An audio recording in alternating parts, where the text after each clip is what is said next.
12 वफात के मौके पर मुस्लिम समुदाय द्वारा मोहम्मद आई लव यू के पोस्टर पर बवाल लगातार होता ही जा रहा है, थमने का नाम नहीं ले रहा है और लगातार मुस्लिम समाज को परेशान किया जा रहा है और उनके खिलाफ अनेक मामले में एफआईआर दर्ज हो रही है।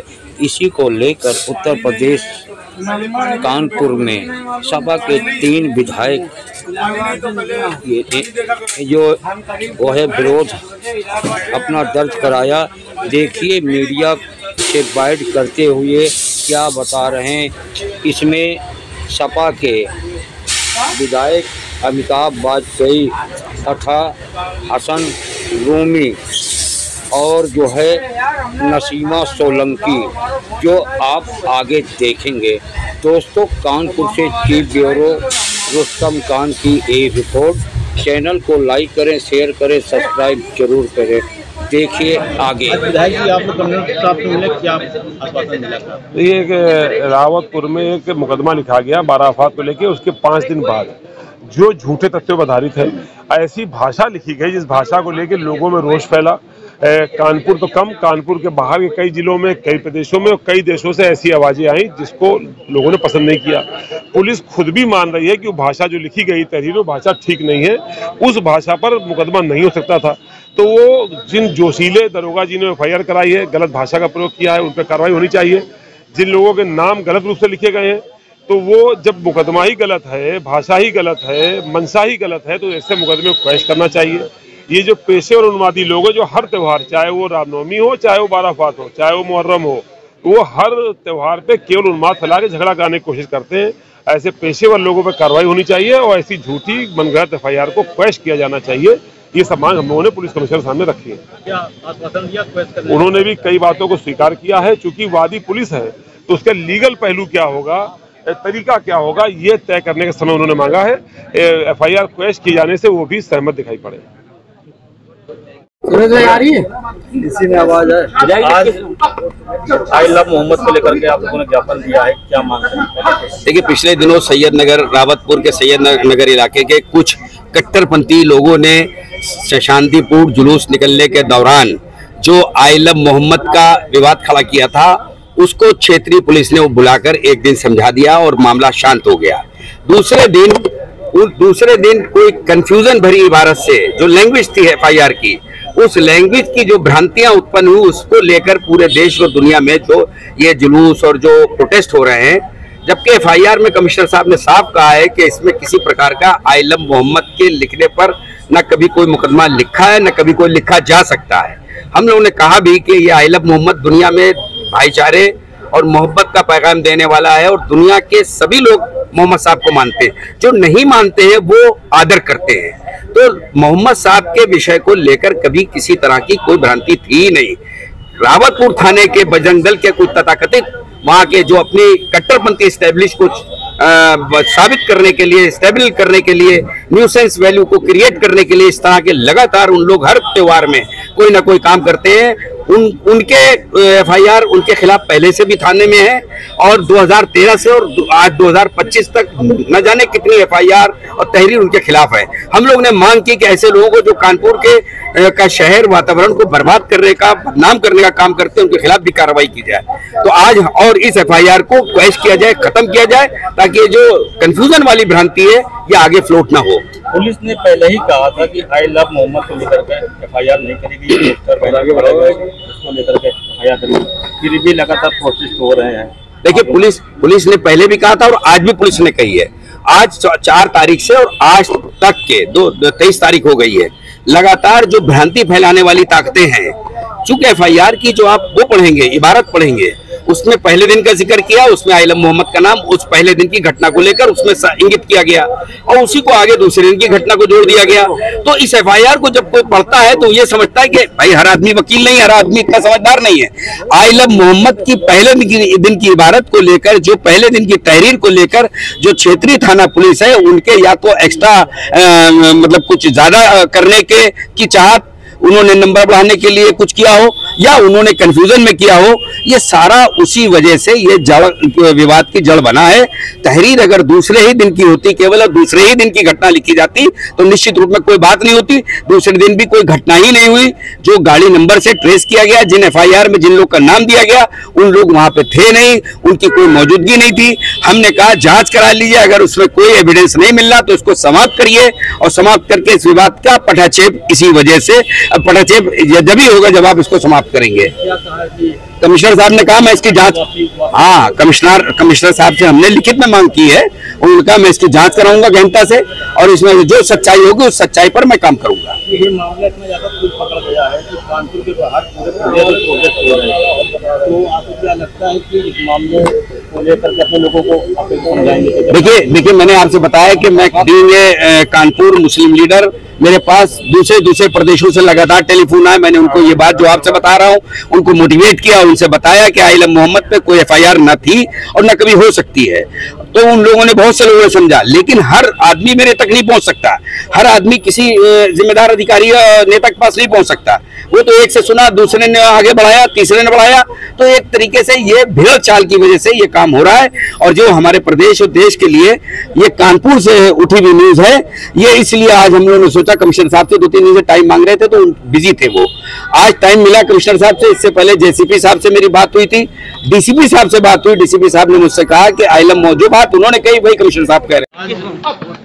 आइलम मोहम्मद को लेकर के आप लोगों ने ज्ञापन दिया है, क्या मांग है? देखिए पिछले दिनों सैयद नगर, रावतपुर के सैयद नगर इलाके के कुछ कट्टरपंथी लोगों ने शांतिपूर्ण जुलूस निकलने के दौरान जो आइलम मोहम्मद का विवाद खड़ा किया था, उसको क्षेत्रीय पुलिस ने बुलाकर एक दिन समझा दिया और मामला शांत हो गया।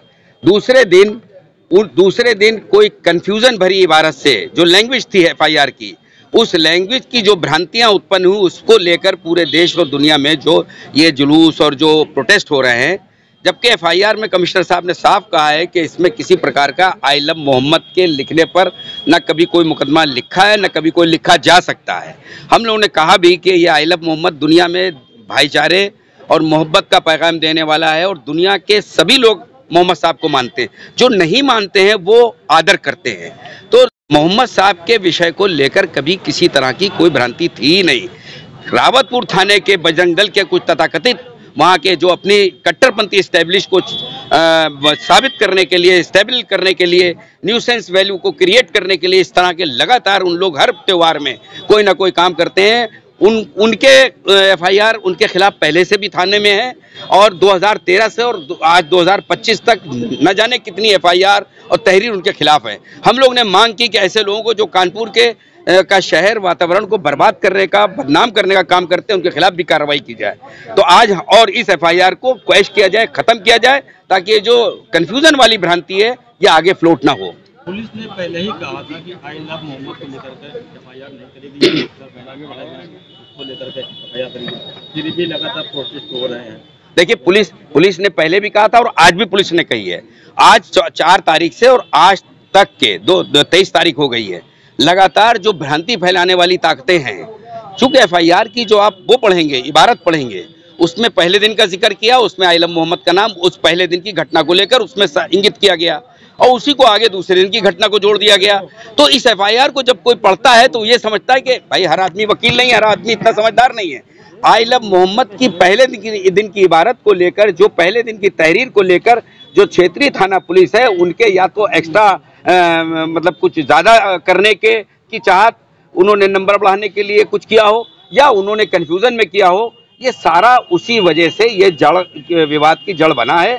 तहरीर अगर दूसरे ही दिन की होती, केवल दूसरे ही दिन की घटना लिखी जाती तो निश्चित रूप में कोई बात नहीं होती।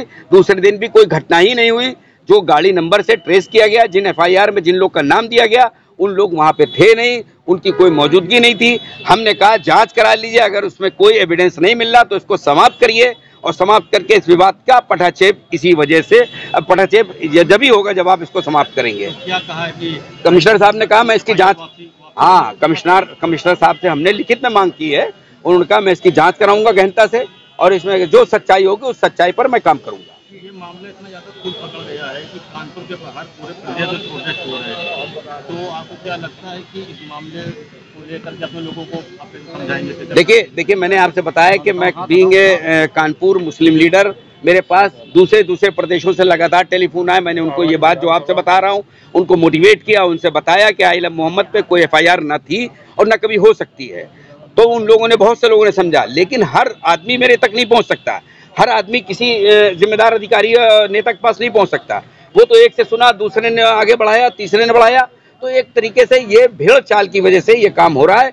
और जो हमारे प्रदेश और देश के लिए ये कानपुर से उठी हुई न्यूज़ है, ये इसलिए आज हम लोगों ने सोचा, कमिश्नर साहब से 2-3 दिन से टाइम मांग रहे थे तो बिजी थे वो, आज टाइम मिला कमिश्नर साहब से। इससे पहले JCP साहब से मेरी बात हुई थी, DCP साहब से बात हुई। DCP साहब ने मुझसे कहा कि आइलम जो बात उन्होंने कही वही कमिश्नर साहब कह रहे हैं। लिहाजा आज हम लोगों ने मजबूती से इस बात को कहा कि इस FIR को जांच करा के इसको, जो दोषी है उनके खिलाफ कार्रवाई करें, जो दोषी नहीं है उनको इससे पृथक करें। धन्यवाद। आज आप लोग से मिले, क्या मांगे? देखिए, आज हम लोग जो लगातार आइलम मोहम्मद के नाम पर की गई FIR जो नहीं की गई थी, जिसमें आइलम मोहम्मद से एक विवाद शुरू हुआ था, बैनर लगाने को लेकर विवाद शुरू हुआ था, उस विवाद को क्षेत्रीय लोगों ने और मैं वहाँ के जो मुस्लिम भाई हैं उन्होंने और थाना पुलिस ने और सम्रान लोगों ने मिलकर इसका पटाक्षेप किया। आइलम मोहम्मद पे ना FIR थी, कमिश्नर साहब ने भी बताया, ना कोई लिखेगा और ना कभी लिखी जाती है। आइलम मोहम्मद पे किसी को कोई एतराज था ही नहीं, लेकिन हमारा उनसे सवाल था कि ये क्षेत्रीय थाना पुलिस की जो लैंग्वेज थी, जिसमें उन्होंने पहले दिन का जिक्र किया और दूसरे दिन पे FIR की, पहले दिन के जिक्र में उन्होंने आइलम मोहम्मद का जिक्र कर दिया। आइलम मोहम्मद पे बेशक FIR नहीं थी और ना हो सकती है। हम लोगों ने उनसे मांग करी है कि जो भ्रांति भरी लैंग्वेज है, इस भ्रांति भरी लैंग्वेज के कारण पूरे देश में कानपुर से एक मैसेज जा रहा है नेगेटिव। इस लैंग्वेज को, जो लैंग्वेज भ्रांति भरी है, इसको और इस FIR को जल्दी से समाप्त कर दें, क्वैश कर दें, ताकि ये निगेटिविटी वाली बात, हालांकि उन्होंने कहा कि किसी के खिलाफ कोई कार्रवाई तो हुई नहीं है अभी। हमने कहा कार्रवाई नहीं हुई है क्योंकि किसी ने कुछ किया ही नहीं, तो कार्रवाई क्यों होगी? तो इसको आप समाप्त कर दीजिए। तो जब आप इसको समाप्त कर देंगे तो निश्चित रूप में तो ये जो जितनी भी चीजें हैं ये आगे नहीं जा पाएंगी। मामला काफी तूल पकड़ गया। हाँ, भ्रांतियां कहाँ से भाई? भ्रांति जो वहाँ के उप निरीक्षक हैं, रावतपुर थाने के उप निरीक्षक महोदय ने पहले दिन का जिक्र किया, उसमें आइलम मोहम्मद का नाम भी लिख दिया। आइलम मोहम्मद पे जबकि कोई FIR नहीं थी, पहले दिन का जिक्र करना ही नहीं चाहिए था उन्हें। दूसरे दिन की अगर कोई घटना थी या नहीं थी, उसी पे बात करते, उसी पे चीत करते, आइलम मोहम्मद का कोई नाम ही नहीं होता। जबकि आइलम मोहम्मद पे किसी को कोई इतराज नहीं, ना पुलिस को कोई इतराज है, ना देश के और न विदेश के किसी मुस्लिम नॉन मुस्लिम को किसी से प्रेम करने को लेकर, क्या प्रेम करने का, भाई हम अपने इष्टों का प्रेम करते, आप अगर प्रेम नहीं करते तो आप आदर करते हैं, तो किसको किससे विवाद है? कोई विवाद नहीं है। इसलिए कार्रवाई होगी। निश्चित रूप में हमने मांग की है कि हमने कहा ऐसे लोगों को जो लगातार शहर का माहौल खराब करने के लिए कोई ना कोई षड्यंत्र रचते हैं, उनके खिलाफ कार्रवाई कीजिए।